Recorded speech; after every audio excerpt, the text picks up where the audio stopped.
Tips for us autistics, like me. Please stick with me because I have a very important question for you at the end. The first thing I say is to stay organized, which is easy for us as soon as we sit down and start it. I understand if this sounds cliche, but make a to-do list. I've been making to-do lists for several years, and every time it takes like 100 pounds of weight and stress off my shoulders. And then from there, prioritize all your tasks from the most important to the least important. And oftentimes, once you sit down and start, you're organizing not just your tasks, but your thoughts as well. And you're getting it out on paper. The next thing I would encourage is to find catharses and to learn coping mechanisms if you don't already. For example, me taking a break to juggle or play piano helped me escape from the momentary stress of the day. Some people go out for a walk, other people listen to music, other people like to surf or skateboard. So I advise anyone to find their catharses, especially for moments like these. Another thing I'd say is embrace patience. It took me 5 years to go to a 2-year college, and there's been many other setbacks in my life where things took longer than I thought it should.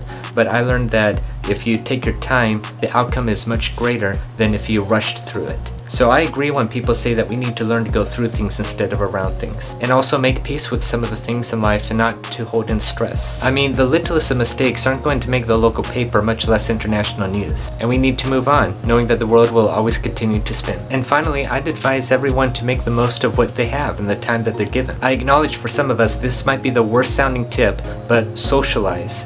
Get out there, try to go up to people and engage in conversation. It would really save several years of loneliness. So those are some of the tips I have, and I know that it's not exclusive to autism. I'm sure everyone could benefit from these tips. But here's the important question that I have for you. I know that there is no way in heaven and earth that I said all the tips known to man. So what tips do you have? What works for you and what do you want to share? Please write them in the comments. Thank you for watching, and I hope that was helpful.